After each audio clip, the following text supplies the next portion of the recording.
সামগুৰিতে বন্যহস্তীৰ উপদ্ৰৱ কেইবাখনো গাঁৱত হাতীয়ে চলাইছে সন্ত্ৰাস গেজিং ৰিজাৰ্ভত অৱস্থান কৰি আছে হাতীৰ জাকটোৱে আৰু কেইবাটাও বাসগৃহ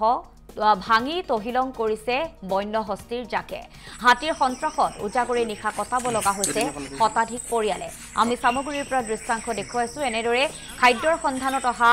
বন্যহস্তীৰ সন্ত্ৰাসত এতিয়া আতংকিত হৈ পৰিছে অঞ্চলবাসী বিনিদ্ৰ ৰজনী কটাব লগা হৈছে অঞ্চলবাসীয়ে আৰু ঘৰ-দুৱাৰ ভাঙি তহিলং কৰিছে বন্যহস্তীৰ জাকে বৰ্তমানে সেই স্থানতে অৱস্থান কৰি আছে হাতীৰ এটা জাকে এয়া দৃশ্যাংশ আমি দেখুৱাইছো সামগুৰিৰ পৰা এক্সক্লুসিভ দৃশ্যাংশ সামগুৰিৰ কেইবাখনো গাঁৱত হাতী এনেদৰে চলাই আছে সন্ত্ৰাস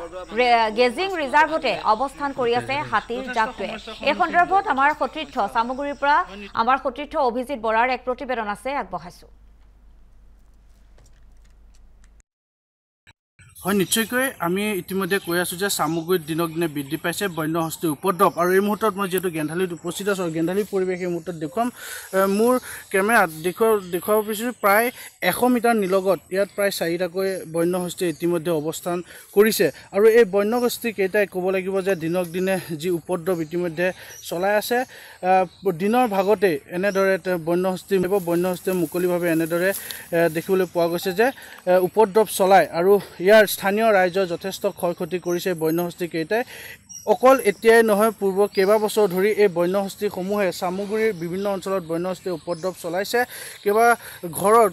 বাসগৃহ ভাঙাত দেখিবলৈ পোৱা গৈছে মোৰ লগত কেইগৰাকীমান বাইদেউ কি ক'ব কেতিয়াৰ পৰা হাতীয়ে ইয়াত উপদ্ৰৱ চলাই আছে আজি হৈছে 4-5 বছৰ মানে হৈছে তে ৰাতি আহিব কঁঠাল খাব আৰু খেতি কৰিলে আকৌ আহি মানে ঘৰ ভাঙি থৈ যায় কিমান জনমান আছে ইয়াত হাতী ইয়াততো এনে থকাটো বহুতে আছে মানে ভাগ হৈ যায় তেওঁলোকৰ ভিতৰতে দিনৰ ভাগতে ওলাই নেকি এনেকৈ দিনৰ ভাগতে এইখিনিতে খায়ে আছে দিনৰ ভাগতো ওলাই ৰাতিটো ওলাই সন্ধিয়া 6টা বাজিল বুলি ক'লে ওলাই যায় আৰু এতিয়া চৰকাৰে কি ডিচিশ্যন লয় আৰু বন বিভাগৰ লোকসকল আহেনে নাই তেওঁলোক আহিলে কি এনেকৈ সৰু সুৰা বম কেইটামান দিব আৰু দি থৈ গুচি যায় বমকেইটা দিয়াৰ পিছতে ফুটালো কোনোটো চাউল নোলায় কোনোটো চাউল নোলায় আৰু একো নকয় ঘৰ-দুৱাৰ ভাঙিছে বহুত ভাঙিছে আমাৰতো ঘৰ এতিয়া ভাঙিছে আমাৰ মন্দিৰ ভাঙিছে ঘৰ-দুৱাৰ ভাঙিছে আমাৰ বিলাই নাইকিয়া গম পাইছে ইপিনে বৰষুণ আহিব ঘৰত যে কিবা এটা বনাই খাম তেনেকুৱা সুবিধা নাই আমি নিচেই ঘৰৰ কাষতে আছে ঘৰৰ কাষতে আছেতো বাহিৰত পানী নপৰিলে ভিতৰত পানী পৰে আমি ক'ত যাম এতিয়া কওক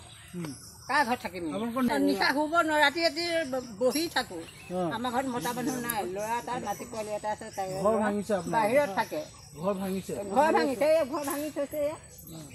হয় নিশ্চয়কৈ ক'ব লাগিব যে আমি দেখুৱাই আছোঁ ইতিমধ্যে মোৰ যি কেমেৰা ইতিমধ্যে মই দেখুৱাই আছোঁ ইয়াত কেইবাটাও হাতীয়ে ইতিমধ্যে দেখিবলৈ পোৱা গৈছে যে অৱস্থান কৰিছে বন্যহস্তীৰ উপদ্ৰৱৰ বাবে এতিয়া বিনিদ্ৰ ৰজনী কটাব লগা হৈছে অঞ্চলবাসীয়ে